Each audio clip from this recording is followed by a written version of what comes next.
En este pequeño video vamos a dar comienzo a una pequeña explicación sobre las verdades principales del budismo.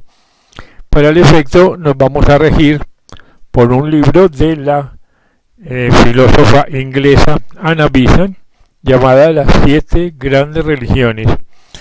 Como ya hemos dicho, la señora Besant fue directora durante más de 30 años de la Sociedad Teosófica, fundada por la señora y filósofa rusa Elena Blavatsky, que es autora de un libro muy famoso que se llama La Doctrina Secreta, donde ella da las claves para decodificar la mayoría de los libros sagrados de todas las religiones del mundo, que son simbólicos, que están encriptados. Esas principales claves son la teológica, la cosmológica, la antropológica, la numerológica, la iniciática, etcétera, etcétera. Ella es la autora guía de la nueva era en el siglo XX y en el siglo XXI.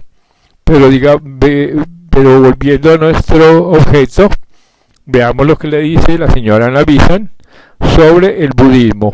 Dice: el budismo es una de las religiones que tiene mayor número de creyentes en el mundo.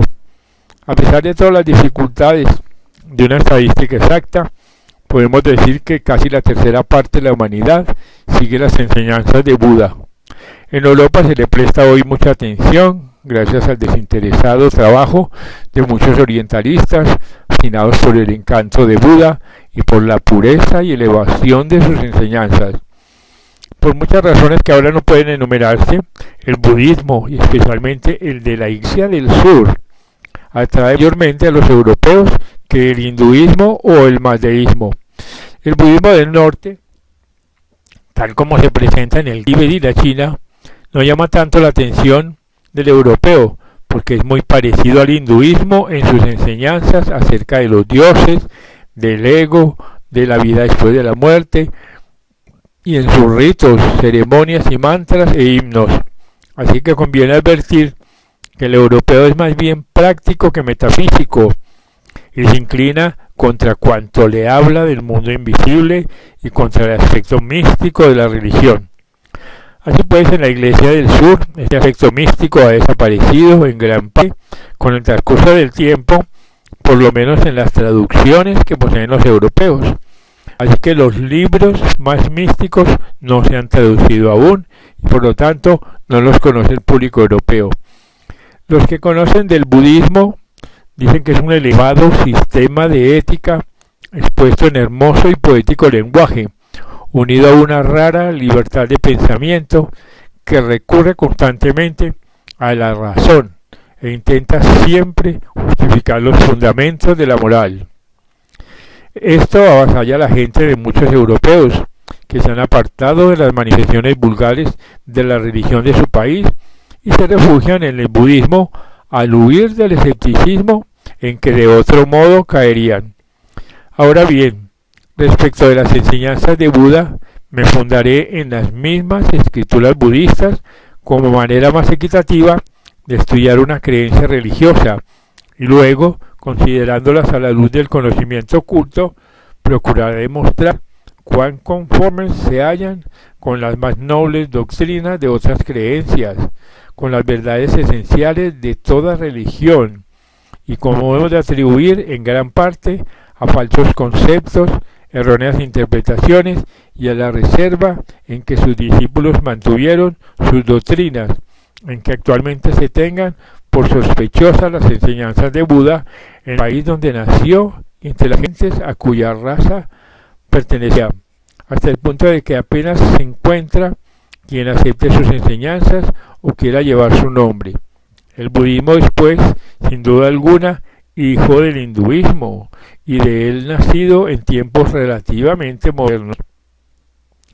Si se leen atentamente sus escrituras, se ve que son eco de las escrituras indas, y también el espíritu hinduista impregna sus enseñanzas, como era de esperar teniendo en cuenta quien las exponía, aunque muchas veces ofrecen forma más práctica y menos metafísica. La forma está especialmente adaptada para difundir estas verdades más allá de los límites de la India, a muchos países en donde no podía enseñarse el hinduismo con la intención de extenderlas a pueblos menos metafísicos e intelectuales que el hindú. Encontramos pues en el budismo las verdades fundamentales, aunque de forma más sencilla y en muchos sentidos quizá más práctica. Así que la misión de Buda, si bien se principió en la India, tal vez con la esperanza de producir la obra armónicamente y sin interrupción, era llevar la luz de la verdad a otros pueblos, lo cual se ha cumplido y espero que se seguirá cumpliendo durante muchos siglos. Ahora bien, las enseñanzas esenciales de Buda están contenidas en las tres grandes divisiones de la literatura sagrada budista, denominadas los tres pitakas o cestos. El primero es el Vinaya, que contiene las reglas de la famosa Sangha, o sea, la orden monástica establecida por el fundador como depositaria y guardiana de su religión. Además de las reglas disciplinarias, contiene el Vinaya enseñanza más mística que la de los otros libros por estar dedicado a la educación especial de la orden monástica y al adoctrinamiento de los discípulos, y así habla más claramente del mundo invisible y expone más ampliamente lo que el occidente materialista considera el aspecto legendario del budismo, que es parte esencial de la enseñanza budista, pues según dijo mucho después Nagarjuna, todo Buda tiene a la vez una doctrina revelada, que es la exotérica, y otra mística, que es la esotérica. La exotérica es para la multitud de nuevos discípulos, y la esotérica para los bodhisattvas y discípulos avanzados, tales como Kashyapa. No se comunica en lenguaje definido, por lo tanto no pudo ser transmitida a Nanda como doctrina explícitamente expuesta en los sutras, aunque virtualmente esté contenida en ellos. Por ejemplo, el Sutra del Loto de la Buena Ley, el cual parece que contiene lo mejor de la doctrina revelada, es como una especie de documento original de la enseñanza esotérica, aunque sea exotérica su forma. Y de los 71 años de edad, explicó Buda la doctrina esotérica en respuesta a las preguntas de su gran discípulo Kashyapa, y aun cuando, como dice Elkins, esta doctrina no podía ser expresada completamente en la lengua, pues la doctrina esotérica sobrepuja por lo espiritual a todo idioma. Sin embargo, puede inferirse de los sutras porque se supone que Buda habló en Páncrito o Pali, que es el dialecto vulgar del sánscrito. Así que los sutras contienen la enseñanza de ética dadas a las gentes, sus discusiones, preguntas y explicaciones consiguientes a las circunstancias de la vida diaria. En ellos están los anales de la vida y enseñanzas de Buda, según salieron de los sagrados libros. El tercer Pitaka, o la tercera cesta, es el Abhidhamma, y es muy poco conocido en Occidente. Dicen que rebosa de misticismo y contiene, además de la moral, la filosofía budista. Más de esto debo prescindir por estar fuera de nuestro alcance, tanto más cuanto que los otros dos pitakas nos ofrecen abundante materia de estudio. Para representarnos esta gran enseñanza en forma atrayente e instructiva, entendí que lo mejor sería hacerlo del modo en que las gentes la oyeran de los labios de Buda, cuya doctrina está de tal modo entrelazada con la vida, que la hermosura y encanto dependen en gran parte de la maravillosa perfección de la vida del maestro que las emitió, aunque hasta el extremo de que el suponerlo mero sistema desligado de la vida del bendito le priva de su potencia inspiradora, de su influencia en las vidas de los hombres. Permitid que os recuerde en primer término cómo se llega al estado de Buda. Cómo consideran a Buda tanto los discípulos como los ocultistas y cuantos conocen algo del mundo invisible. Centenares de encarnaciones pasaron antes de que finalmente alcanzara la iluminación de Buda. Peldaño por peldaño, subió la escala de la existencia. Vida tras vida, de devoción y propio sacrificio, le condujeron a la humanidad, de la humanidad terrena a la divina, de la humanidad divina al estado de Bodhisattva, y del estado de Bodhisattva al de Buda. El Buda ha perfeccionado su voto kalpa por kalpa, o sea, ciclo tras ciclo, vidas sin cuento, dejó tras sí almacén en el Palacio Real de Kapilavastu, como última encarnación en este planeta para alcanzar la iluminación perfecta y convertirse en uno de los maestros supremos de dioses y de hombres. En el Valle del Ganges, a unas 100 millas al nordeste de la ciudad sagrada de Benares, nació este niño, y con verdad se dice que la naturaleza entera rebosó de júbilo en la hora de su nacimiento, como si presumiera la obra de que había venido a cumplir en el mundo. Se dice que los devas dejaron caer una lluvia de flores sobre la madre y el hijo, y que los mundos de los dioses y de los hombres se estremecieron de alegría, porque el recién nacido sería poderoso maestro, instructor de miles y miles de seres humanos. Los singaleses fijan la fecha de su nacimiento en el año 623 a.C. y los siameses en el 685. Llamaronle sus padres Siddhartha, que significa el que ha conseguido su objeto, a causa de haber profetizado un brahman que el niño sería un poderoso maestro iluminador de las naciones de la tierra. Pasó la niñez aparentemente ignorante de su gran destino. Singular emblema que ha preocupado a muchos es que a los grandes hombres les está velado por algún tiempo el conocimiento de su propia grandeza. Recordaréis que tampoco Rama denotó en sus primeros años conocimiento alguno de que era un avatar divino.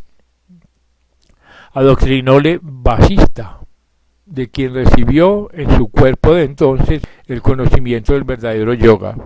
Lo mismo le sucedió a Buda, de muchacho y de adolescente hasta casarse con su prima, y aún por 1 o 2 años después llevó una vida verdaderamente noble, bella y pura, pero sin reconocer aparentemente su propia grandeza, con la mente dirigida al mundo invisible, pero sin hacerse cargo todavía de la misión que había.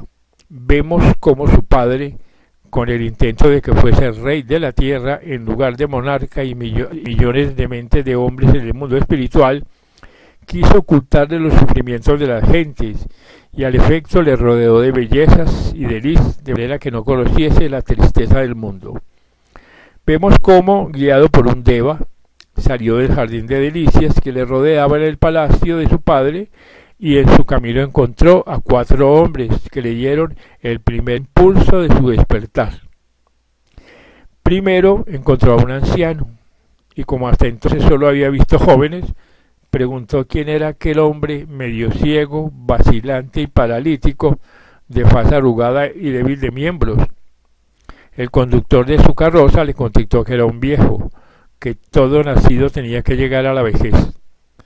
Luego encontró otro hombre que sufría horrible enfermedad, y como hasta entonces solo había visto salud y hermosura, preguntó qué era aquello. El conductor le dijo que era la enfermedad a la que todo hombre estaba sujeto. Vio después un cadáver, como hasta entonces solo había visto vivos, preguntó qué era. El conductor le dijo que era la muerte, a la cual habían de pagar tributo todos los vivientes.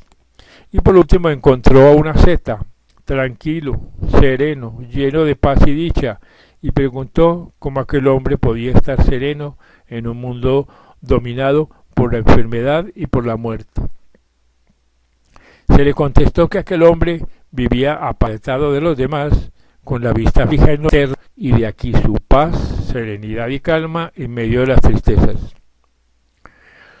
Vuelto a su palacio, reflexionó el príncipe y el amo. Lleno de impedimentos está la vida doméstica, antro de la pasión, libre como el aire es el estado sin hogar. Fijósele la idea del contraste entre el antro de la pasión y el hombre sin hogar, hasta que por fin, levantándose una noche, mientras su esposa e hijo dormían, inclinóse sobre ellos y sin tocarlos, por temor a despertarle, y que su llanto disuadirse del propósito, salió del palacio de su padre, llamó al fiel conductor del carro y partió a caballo por las desiertas calles de la silenciosa y dormida ciudad. Hasta que al llegar a las puertas, se bajó del caballo, se le dio al conductor ordenándole que lo devolviese al palacio, quitóse los vestidos de príncipe, se cortó el pelo y marchó solo, sin hogar, a inquirir la causa y remedio de las humanas tristezas. El que debía ser Buda no podía vivir en la alegría y la dicha del palacio real, mientras que los hombres sufrían, agonizaban y morían. Fuese a investigar la causa y remedio del sufrimiento y de la desgracia. Y sigue la señora Bisan. Luego le vemos inquiriendo la sabiduría divina, primera compañía de eremitas, como Alara, Kalama y Udaka. Trató de aprender el secreto de por qué eran sabios en filosofía y religión, y con ellos podía conocer la causa y remedio del sufrimiento. Estudió los misterios de la filosofía, y sentado a sus pies, penetraba en los laberintos de la metafísica, hasta que por último, desesperanzado, se levantó convencido de que allí no estaba la cura de las tristezas, y que por el menor saber intelectual no pueden encontrar su salvación los hombres. Prosiguiendo adelante, encontró 5 ascetas, que durante 6 años se entregó a la vida asceta, practicando mayores penitencias que los demás, reduciendo su alimento a un solo grano al día, hasta caer extenuado por el rigor de las autoridades. Una muchacha que pasada, llamada Ananda, le trajo arroz y leche. Tomó el alimento, se rezó, pero cuando sus compañeros vieron que había tomado alimento, se apartaron de él diciendo: este asceta vuelve al mundo, le cansa la austeridad y es digno de la sagrada vocación. Entonces le dejaron y de nuevo marchó solo para encontrar en la soledad el secreto del sufrimiento humano. Se acercaba el tiempo en que debía encontrar la iluminación.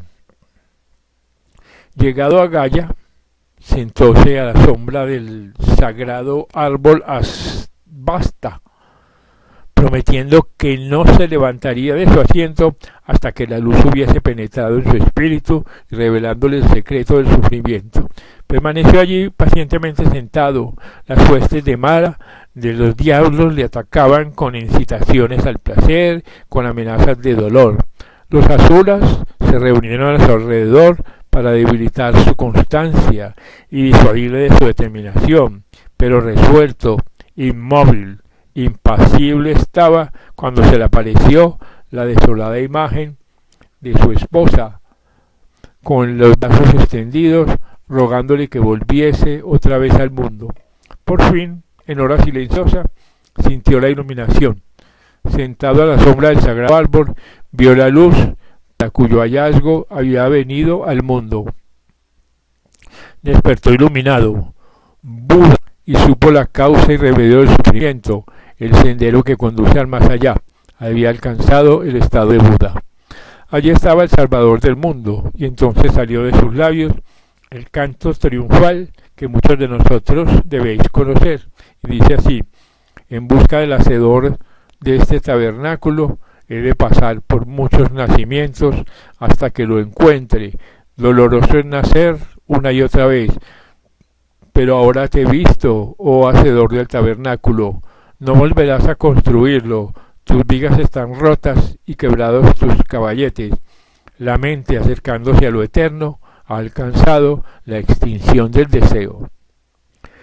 Tal era el secreto de Buda, que por la extinción de los deseos el hombre llega a la paz. Cabe, el árbol de sabiduría, había visto el sufrimiento del mundo, había descubierto su causa en el deseo, su remedio en la carencia de deseo, y en el noble sendero de 8 vías que conduce a la paz eterna. Entonces el increado, el sin pasión, el abarcador de todo, entró en el nirvana y durante 7 días estuvo sentado a la sombra del árbol Bodhi, gozando de la dicha de la emancipación. Esa noche del 7º día fijó su mente en la cadena de las causas y expresó la evolución del universo en 12 nidanas sucesivos correspondientes a los estados porque pasamos hasta llegar al sufrimiento. El primero es avidyā, la ignorancia, esto es limitación, la causa primaria, pues sin esta limitación de la conciencia absoluta por la acción del Supremo, no puede surgir la variedad del universo. De la avidyā proceden los samskaras, de estos la conciencia, el no, la forma, las 6 facultades de percepción, y de esto a su vez sucesivamente el contacto, la sensación, el deseo, la afición, la existencia o personalidad, el nacimiento y la decadencia con todas las amarguras de la vida. Todo ello forma la cadena evolutiva y debidamente comprendido abarca la filosofía del universo evolucionante y el sendero del retorno. Levantóse Buda de cabe el árbol Bodhi y se sentó bajo un banano por otros 7 días, a cuyo término, en respuesta a un brahman, pronunció las siguientes palabras que explican su actitud respecto de los brahmanes. Dice así: el brahmana que repugne el pecado se halla libre de orgullo y de impureza, se domine a sí mismo, que sea perfecto maestro del conocimiento y que cumpla los deberes de la santidad, puede llamarse en justicia brahman, cuya conducta no desarmoniza con nada en el mundo.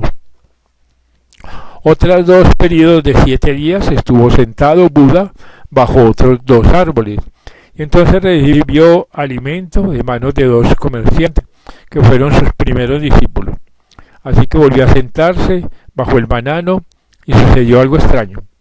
En la mente del bendito, que se había retirado a la soledad, surgió este pensamiento: he penetrado la doctrina profunda, difícil de percibir y de comprender, que tranquiliza el corazón, inaccesible al razonamiento, abstrusa, inteligible tan solo para los sabios. Esta gente, por otra parte, está entregada al deseo, solo piensa en él y goza con él. Por lo tanto, para esta gente entregada al deseo, la ley de causa y la cadena de causas será un asunto muy difícil de comprender. También les será dificilísimo comprender la extinción de los sankaras, la liberación de todos los sustratos de la existencia, la aniquilación del deseo, la carencia de pasión, la estabilidad de corazón, o sea, el nirvana. Ahora bien, si predico la doctrina y los hombres no la comprenden, no tendré otro resultado que fatigas y disgustos. Después dijo el bendito: con gran trabajo la adquirí, ya basta. ¿Para qué proclamarla? Los que están impregnados de la lujuria y el odio no comprenderán fácilmente la doctrina, pues en brazos de la pasión y rodeados de tinieblas no verán lo sutil, lo que repugna a sus mentes, lo abstruso, lo abstracto, profundo y difícil de percibir. Al ver que la mente tathagata del santo, del absoluto Sanduda, se inclinaba a permanecer pasiva y a no predicar la doctrina, intervino Brahma Sahampati, o sea, el tercer logo de nuestra cadena, una de las más altas jerarquías de la cadena espiritual, diciendo a Buda que tal vez algunos comprenderían.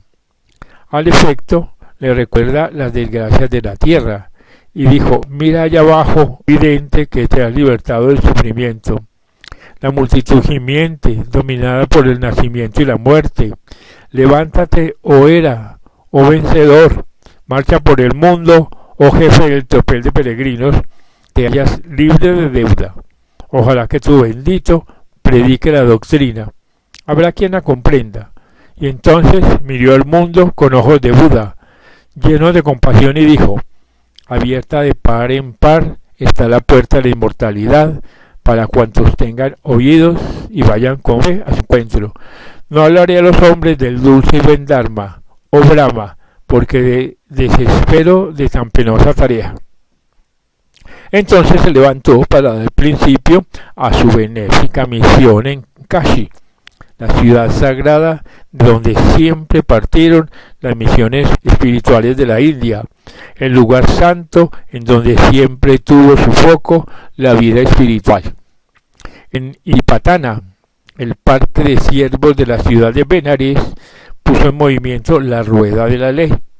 Allí moraban los 5 ascetas que le habían vuelto la espalda, fue a ellos y anunciándose como Sambuda, les dijo que los dos extremos, el de la satisfacción y el de la abstinencia, eran igualmente inútiles, y para evitarlos había marchado él por el sendero intermedio, que sucesivamente conduce a la visión interna, a la sabiduría, a la calma, al conocimiento, al Sambodhi, al Nirvana. Este sendero intermedio es el noble de 8 vías, la cuarta de las 4 nobles verdades, y en él se adquiere justicia, rectitud de creencia, aspiración, palabra, conducta, mantenencia, propósito, memoria y meditación. Luego les explicó las otras 3 verdades que habían percibido Kavi el árbol Buda. Esta, o Vikakus, es la noble verdad del sufrimiento. El nacer es sufrimiento, la decadencia es sufrimiento, la enfermedad es sufrimiento, la muerte es sufrimiento, la ausencia de los objetos que odiamos es sufrimiento, la separación de los objetos que amamos es sufrimiento, no tener lo que deseamos es sufrimiento. En suma, el quinto apego a la existencia es sufrimiento. Esta, o Bhikkhu, es la noble verdad de la causa del sufrimiento, la que conduce al renacimiento acompañada del placer y de la sensualidad. Que aquí y allí haya su goce, así que esta sed es triple y conviene a saber: sed de placer, sed de vivir, sed de poseer. Esto, Bhikkhu, es la noble verdad de la cesación del sufrimiento. Así que la crispación, la aniquilación del deseo, apagan la sed. Dícese que los devas, desde los de la tierra hasta los del séptimo mundo, prorrumpieron en gritos de júbilo al ver en movimiento la gran rueda del imperio de la verdad y prometieron que en lo sucesivo nadie podía volverla atrás. Por otra parte, continuó la señora Visa, se explicó además la diferencia entre el yo y el no yo en las siguientes palabras, evidenciadoras de cuán falsa es la imputación que se le hace de haber enseñado la aniquilación de la vida humana. El cuerpo, o Bhikkhu, no es el yo, la sensación no es el yo, la percepción no es el yo, los sankaras no son el yo, la conciencia no es el yo.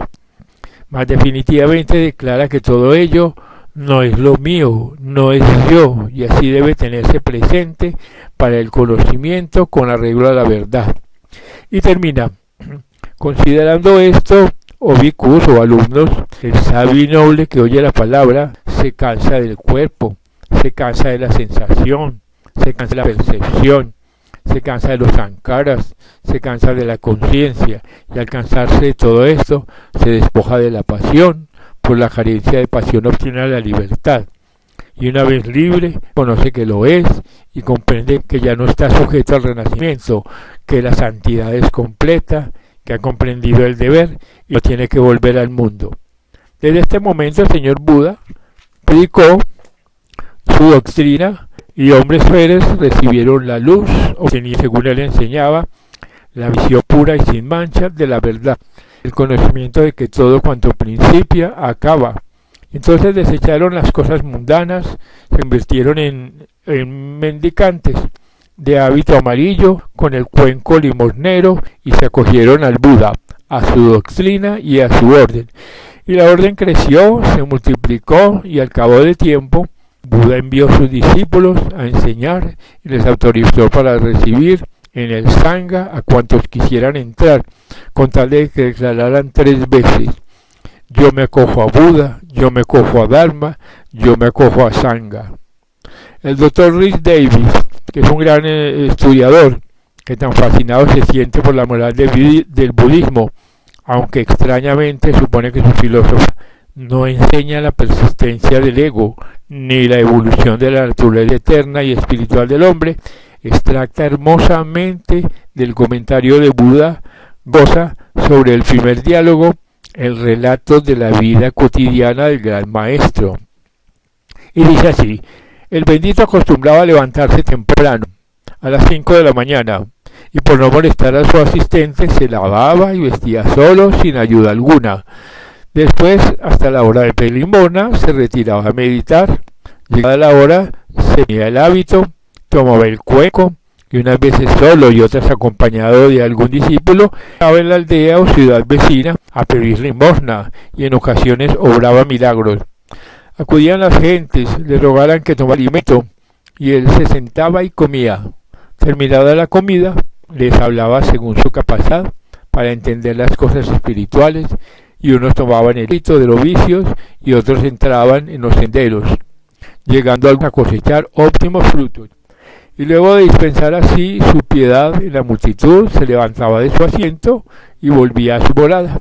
Allí se sentaba en la abierta galería, en espera de que los discípulos acabaran de comer. Después, desde la puerta de su celda, les exhortaba y, cediendo a la súplica de algún discípulo, indicaba un asunto para la meditación, adecuado a la capacidad espiritual de cada uno.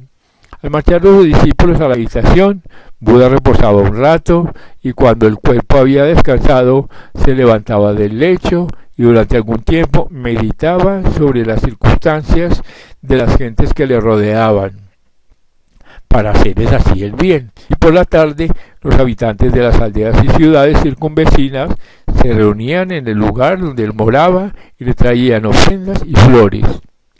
Y sentado en la sala de conferencias, les dirigía la palabra, discurriendo acerca de la verdad. Y al llegar la noche, los despedía y luego tomaba un baño, permanecía solo hasta que los hermanos volvían de la meditación. Entonces unos le preguntaban lo que no entendían, otros hablaban de sus meditaciones, otros le pedían que expusiera la verdad. De este modo pues pasaba la prima noche, satisfaciendo el deseo de cada uno, y luego se despedían. Parte del resto de la noche la pasaba en meditación, paseando por su celda, y otra parte descansaba, echado tranquilo e internamente dueño de sí, y al clarear el día se levantaba y, fijando su mente en las gentes del mundo, consideraba las aspiraciones que habían formado en vidas anteriores y pensaba en los medios de ayudarles a realizarlas. En el cuadro de esta vida noble y sencilla se incrustan las joyas de las enseñanzas de Buda, pero esto ya va a ser objeto del próximo video, ya que por ahora estas son las enseñanzas preliminares sobre la biografía y las verdades enseñadas por el Santísimo y famosísimo Buda.